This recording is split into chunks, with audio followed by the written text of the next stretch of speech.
Welcome to the Veterinary Marketing Podcast, where it's all about how to attract, engage, and retain clients to your veterinary hospital using digital marketing. My name is Brandon Brashears, and today we're going to have a quick in-between episode with something that I think is really important to think about, and that is mass marketing messages and why you should avoid them in your veterinary hospital. Before we begin, I just want to mention a few things. Be sure to subscribe in iTunes, Google Play, Spotify, wherever you get your podcast from.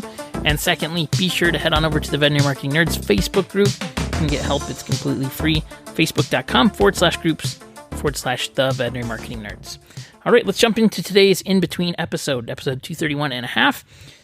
So mass marketing is really what's been kind of taking over marketing for, I would say, since the end of World War II, where there was only a few channels, and so the mass messages were trying to get as many people as possible.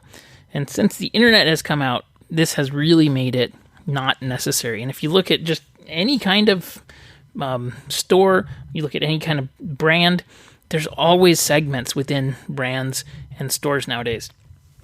If you look at craft beer, for example, that is a great example of an industry that came out of a mass marketing messaging company, where you used to have like Budweiser and, like Corona, and there was a few different choices, right? But now there's like an endless amount of choices. There's all kinds of weird beers. I don't drink beer, but I know for sure that there's like hundreds and hundreds and hundreds of brands.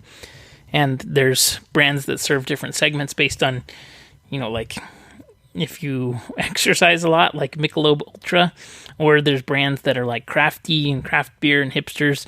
So like every one of these different companies is really identifying and going after unique audiences that have different wants and needs and are going to be served differently. And same thing goes for your veterinary hospital. You should not be trying to create messages and marketing that is going to serve every single person that is a pet owner.